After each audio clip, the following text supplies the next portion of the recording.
Copyrights are an interesting part of the different sorts of intellectual property, and copyrights are all about protecting creative works. Um, right away I see that my slide doesn't advance, so let's try that again. There it is. So we're going to talk today about copyrights in general, covering what does it take to be eligible for a copyright, what rights do you have, and what limitations are there on those rights, and then in particular about giving notice and registration as a way to inform others and to protect your copyright. Let me start. This will be a little bit interactive for one thing, so you can't fall asleep because I might call on you. But let's start with a question. I think all of us have cell phones. I take a lot of pictures, family, friends, landscape, and they're on my cell phone, probably on yours too. So my question to you is, and anyone can answer, just shout it out. How many of those photos on your phone do you think are copyrighted? Is it none? Is it just a few? I mean, just what do you think? How many are copyrighted? Anybody can shout out an answer. I would assume all of them are copyrighted. They belong to me. Well, you're very possessive. How about anybody else? I say the opposite. Okay, and I think most people are probably in Tom's camp. Let's hear from a tiebreaker and then we'll move on. And we'll have that answer. Yes. I agree with Linda. Okay. That's because Tabby and I are friends. Well, that's kind of cheating, but I think that's interesting, and that's a great answer. So let's I think that's probably okay until you post something someplace, and then if it's in the public domain. Okay, interesting. Was that really Peter? Interesting. Yeah. Okay. Well, this is great. We need to talk about public domain. I didn't really have that as a separate topic, but let's see if we can hit on that as we go through this. So we'll have the exact answer to that question very soon. And but let's talk again about what a copyright is. So this happens to be the logo from the U.S. Copyright Office. And copyright is one type but different than other intellectual property types. You know, a patent is for an invention, a trademark is a source indicator, trade secrets, those 11 special herbs and spices that make Kentucky Fried Chicken, or however many they are. But copyrights are different, and they're about ownership in creative works of authorship. Now, the word author here doesn't mean only someone who does writings. Author means, in a very broad sense, a creator. It could be a dancer. It could be someone who makes movies. It can be a sculptor. It can be an architectural designer. Okay, so author is very broadly intended in the language of copyright law. Just have to click. There we go. And so what's required for a copyright? Well, it's very, very simple. There's two things that you need.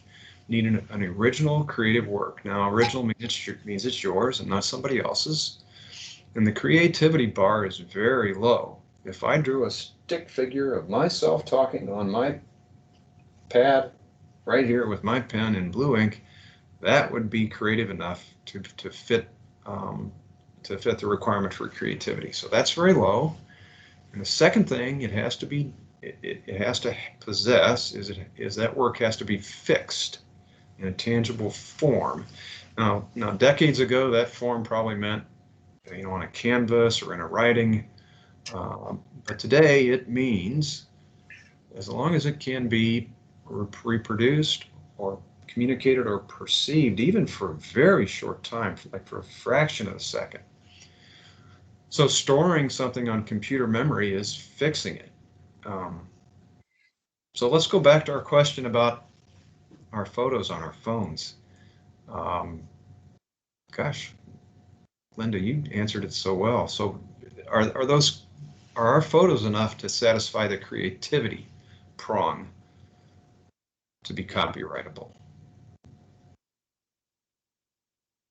I mean, I personally think so because I'm focusing on something very specific. It's the picture I chose to take, but I could be wrong. Could be after I edit it in the editor. I don't know. Yeah, that's a beautiful answer.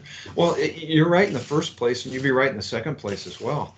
And so, you chose, to tell Uncle Bill and Aunt Martha to get a little closer to one another, for that picture before you took it. You said, smile, act like you like one another. And you waited for the light to be just right, and you focused and you framed, and you took it. So that's enough.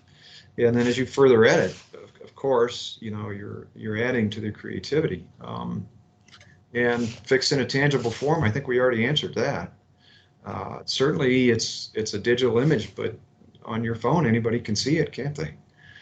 So it turns out most likely every picture on your phone is copyrighted. Now you may have some public domain pictures, I don't know. But those that you took, yeah, you own copyright in that. Now, a couple of things to remember. One is that you have protection only for that exact form of that work. That sunflower that you see on the left is a beautiful picture, and if I took that picture, I have copyright in it, but I can't keep anybody else from taking a picture of a sunflower. I can't even keep them from walking up to that sunflower and trying to take the exact same shot that I did, okay? So it protects only the exact form. And the one thing that's kind of magical about copyright is you get that protection automatically. You have to do nothing more than satisfy those top two prongs, and that protection lasts for your lifetime plus one additional lifetime. Isn't that something?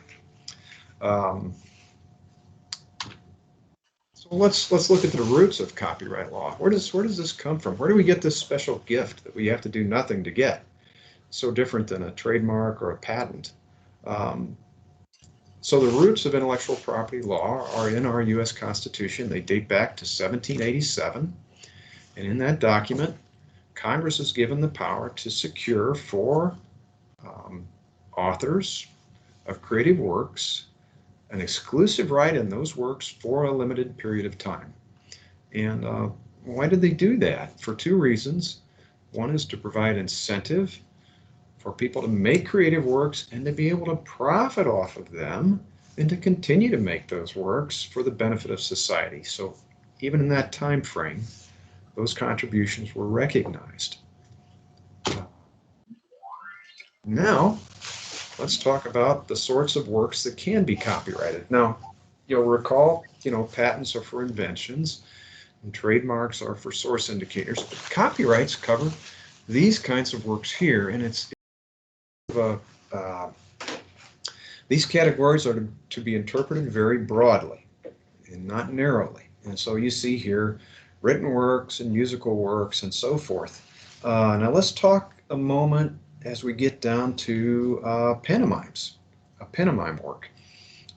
If I'm a pantomime and I'm on the street, I'm going through my act and I've got the glass box and whatever, and you're watching that act. So I'm performing it live and you're watching it. Is that live performance itself copyrighted? What do you think? Anybody want to jump in on that?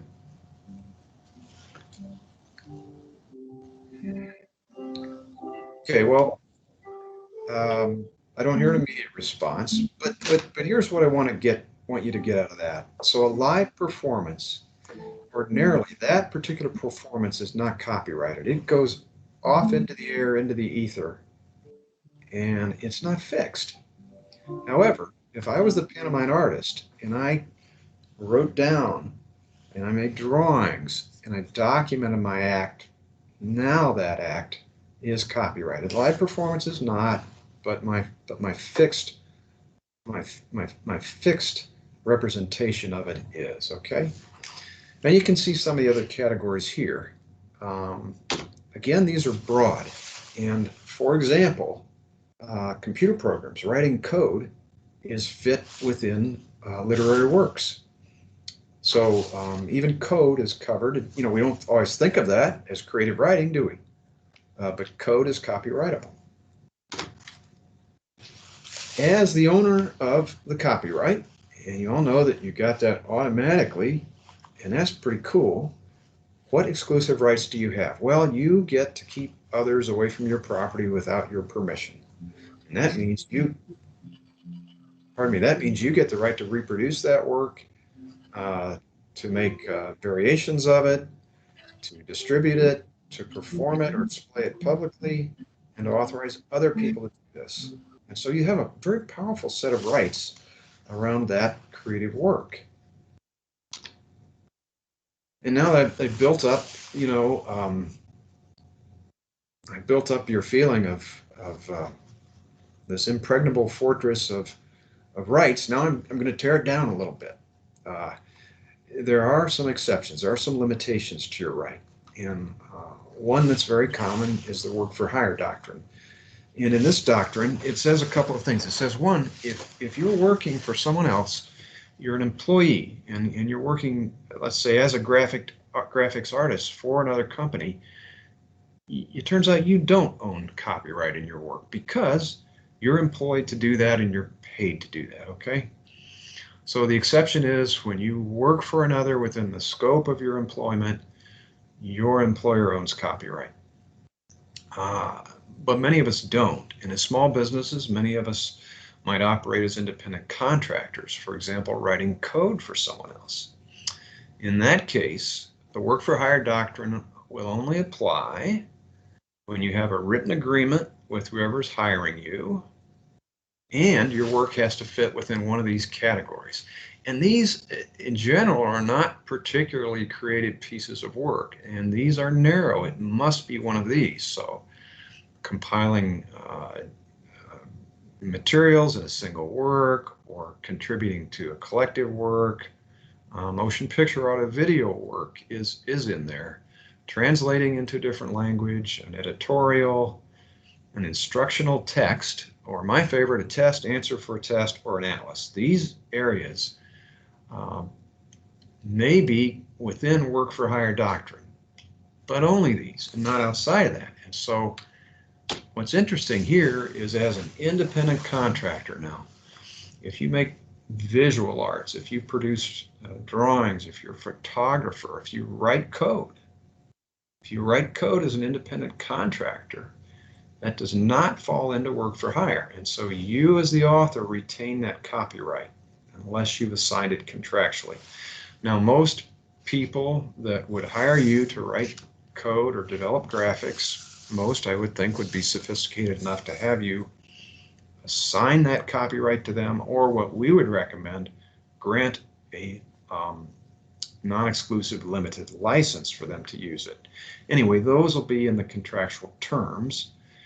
And if you're the company offering that service, Seed Clinic can help you write a limited license for someone else so that they can use your works when you've completed them.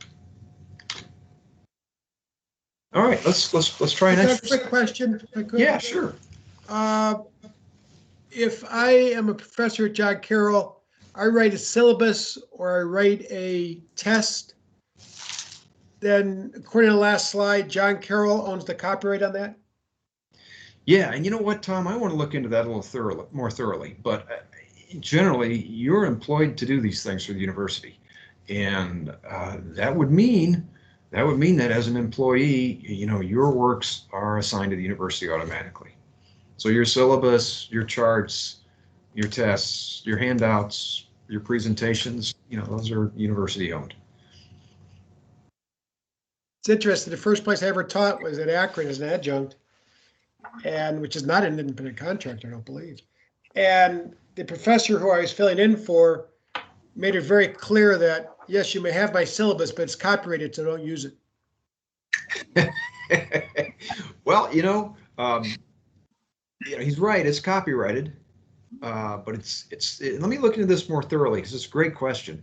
But I believe we'll find out the University of Akron owns that copyright, and he does not. So, but you know what? Let me look into it. It's a great question. I have another question, if I might. So many apps exist today, or third-party websites to allow small businesses to create their own websites. Yes. So, for example, Wix or WordPress or GoDaddy and the like. Okay. The question becomes: do you know if they're in their standard language between users and the site? Who owns the code or the displayed work? Yeah, that answer is probably embedded in their terms and conditions that you would have to read through. Okay. I would imagine that they would grant you a limited license to use that, depending on the fee structure and whatever. But that's a I great know that question. if I hire a third party to write code for me for a website, we have to enter into a contract that I own the copyright for. Yeah, and so if I'm representing you, I want them to assign that to you. Exactly. Full rights. But if I'm representing them, I'm going to give you a limited license. Right. And either one can work, right? We just make the deal. We want to make the deal that works best for both parties. Exactly. Okay, well, let's jump back into this. Now, you're a part-time employee for the University of Akron, and you created that logo. Who owns the copyright in that logo? And I'll just entertain an answer. Go ahead. Anybody shout one out?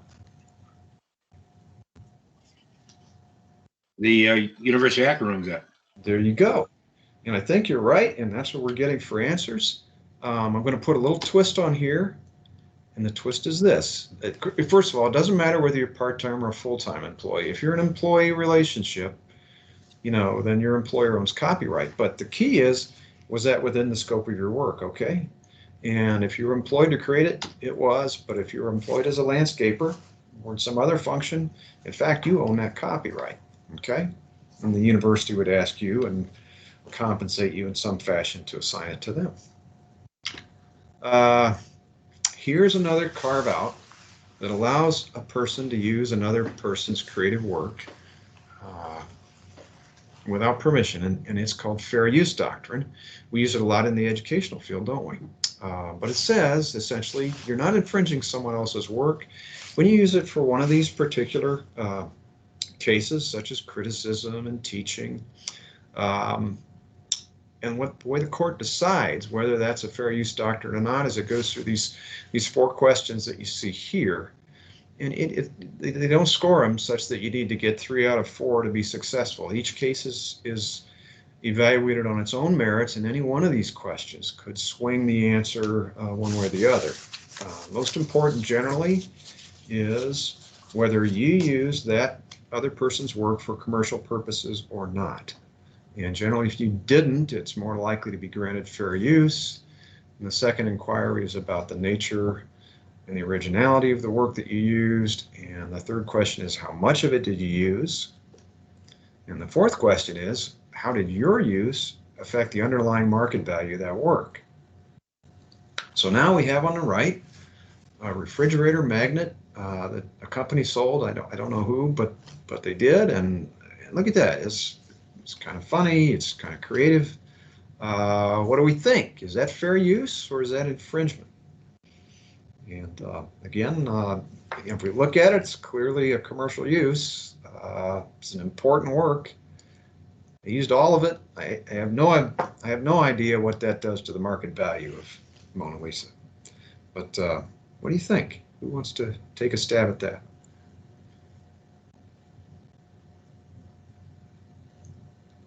Let me pick on somebody. Zaire, you're going to be upset with me, but what do you think? Are you? Whoops! I just answered it for you. Yeah. What do you think? I was thinking maybe it's fair use because it's sold as a refrigerator magnet, so it's already been recreated and stuff. Yeah. So Okay. maybe I don't know. Yeah. You know what? It turns out it's for a very different reason. It's not infringement. So if you walk through this and analyze it, it is for commercial gain and so forth. So it actually satisfies easily 3 out of the 4 criteria, which would tilt towards an infringement. But thank you for your answer. And I think, and here's where you get saved. Oops, come on. Click there. This photo is in the public domain. So you can use it. Anybody can use it. It's obviously author's life plus 70 years, right? And of course, we had to look at what law applied in Leonardo da Vinci's time, and who knows. So anything in the public domain is fair game. But if it's not in the public domain, if it's a photo of a current star, I wouldn't do this without that individual's permission. All right. Now, I also, if I can say, I've also found that you also have to be very careful because Getty Images owns just about everything. yeah, you know what? When I put this presentation together, I looked for all, public domain images, even though I had the fair use exception, didn't I? Yeah. I still did that, and it is tricky. I got a letter from one time asking for $900 for a use of some wine barrels in a website that I was selling a wine on, and it just so happened I had permission from the site, the winery in Tuscany, to do so because I was representing their wines. Well, apparently they didn't know that Getty Images may have owned that one. Oh my photo. goodness. And so Yep. they sent me a bill for $900. They didn't say, "Hey, would you mind not using it?" They sent me a bill for $900. Well, they're happy for you. Go ahead. It's easy I fun. threw it away and I changed the photo. It does get complicated. It really does. So look, once you have a copyright, and now you know, if you didn't already know, that that your original works are granted copyright automatically. How do you tell others about it? And one thing we always recommend that individuals do is put copyright notice on their works. Now, copyright notice is very easy. There are three elements. The circle C symbol, or the written out word copyright. The author's name, often it's the company name, not necessarily the individual artist. And the year, and you don't always see the year of creation.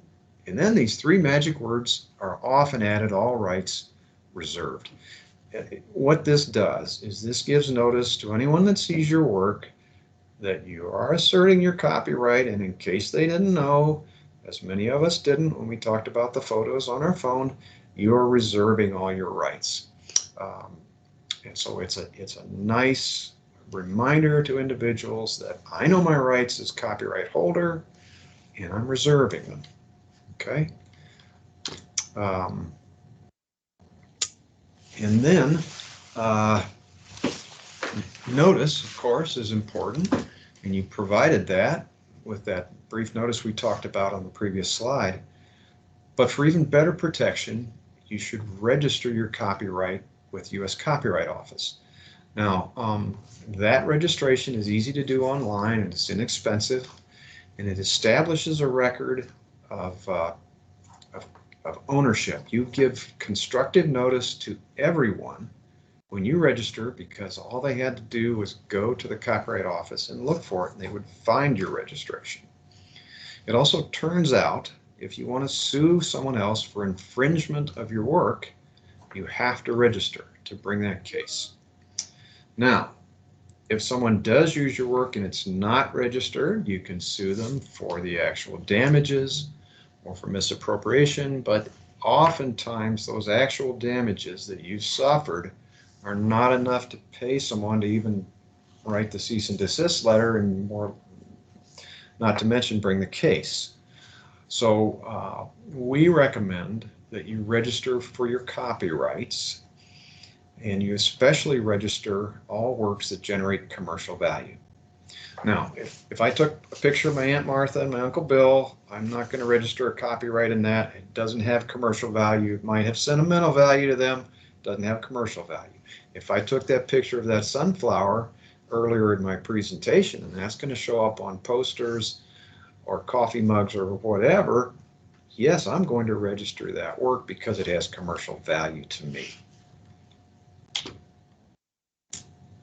And beyond registration, simply registering, if you register early, you are allowed to seek what's called statutory damages to any infringer. This is really powerful. So there's a rule you have to meet to seek statutory damages, and that is you have to register prior to infringement or within 3 months of publication. Now, publication means you've sold the work or transferred ownership to the public. Even a rental is a publication. So if you register prior to infringement or within 3 months of publication, you can seek, of course, always actual damages, but they're not very, very large. You can seek statutory damages. And so those range from $750 to $30,000 for each work. And now I think you're getting the attention of the individual who may have misused your work. You can seek up to $150,000 from another person who knew your work was copyrighted and decided to use it without your permission anyway. These are powerful numbers. These get people's attention. If they're not scared to death at that point, the final thing you can seek is attorney's fees and costs. And if that doesn't give them the shivers, nothing will. But look, here's the point. If you're going to exploit a work commercially, register it early. Now you have to your advantage this terrific leverage to reach a settlement with a person who infringes your work, and a settlement that is beneficial to you. You don't want to go to court. You don't want to go through all that. You want to settle. And that's just about it. I almost made my time limit, Gary, but not quite. So in summary, your copyrightable works are your private property, and you fence that off, and you decide who gets to enter your property and use it. Put copyright notice on your web pages, as we saw with the Burton D. Morgan example that I showed you. I love those words, all rights reserved, because they inform others that you know your rights and you're exerting them, and many people don't realize that. Of course, respect others' copyrights, register your works of commercial value, and do it right away. It's not expensive, and then you can claim statutory damages if you need to. And finally, take action where your work is used without your permission. Many sites have ways to contact the site owner and issue a takedown notice. And of course, you can issue a $900 bill to someone or a cease and desist letter with even a higher claim for damages, providing you've registered prior to infringement. And that's it.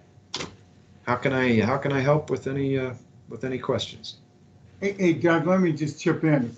I know at one point Linda Hale had her hand up. Linda, did your question go away, or was it answered? Yeah, it was pretty well answered. I have a second one, but I'll let other people go first. Okay, and the other thing, Doug, I was going to mention, it's hard to see the hands and watch the chat and all that while you're talking. It is. Yeah. I think Tabitha answered to some degree the questions about fan art and things like that. She's shared this Creative Commons website. Yes. Okay. Very good. Well, Linda, I don't see anybody else in line, so I see Zaire may have a question. Go ahead. Yeah, so I have a question then for people who make art, they do jewelry or they make digital art too. Would they have to fill out a copyright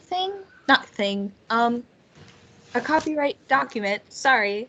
Okay. Or is it just out there for anyone to take and attain?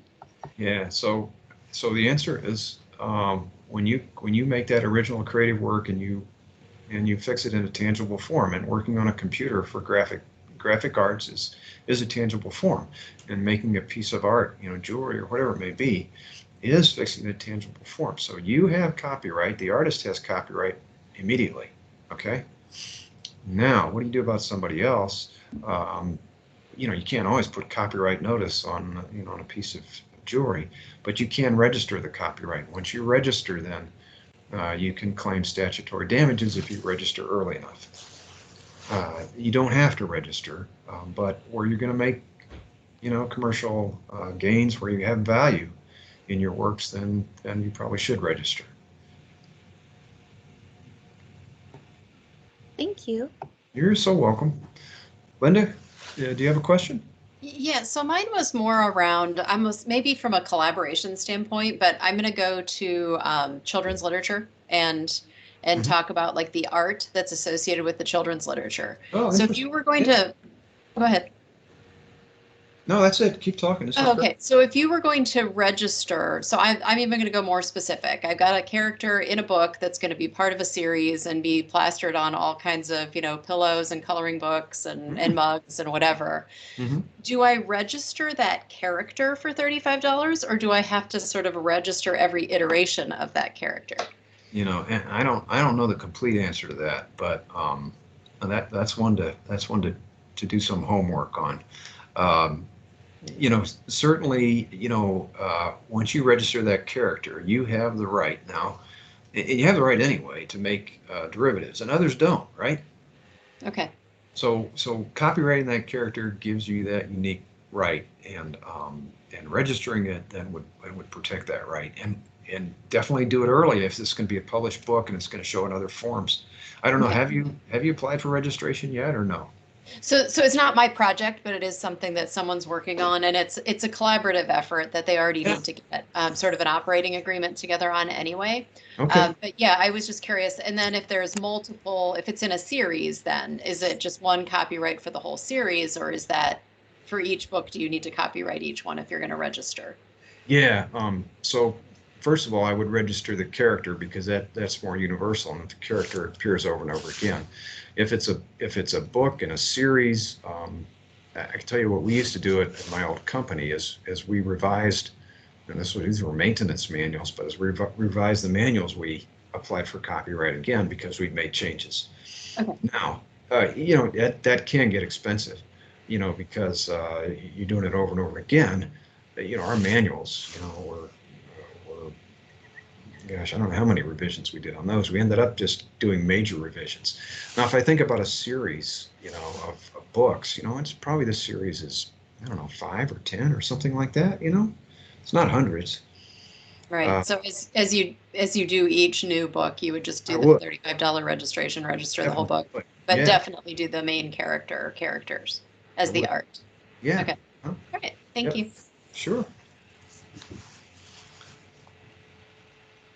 All right. I don't see any more questions. Certainly been our pleasure to have this session with you today. We will be in touch for our next session, which will be in January. I'm not sure if you'll have the pleasure of listening to me or Gary, but one of us will be here, if not both, to continue this session. So thank you very much. Gary, got anything to add? No, I just wanted to wish everybody happy holidays and tell everybody to stay safe and hopeful out there. And thanks for joining us. Thanks, Gary. You too. Thanks, Gary. Thanks, Doug. Thank you. Bye. Bye-bye now. Thank you.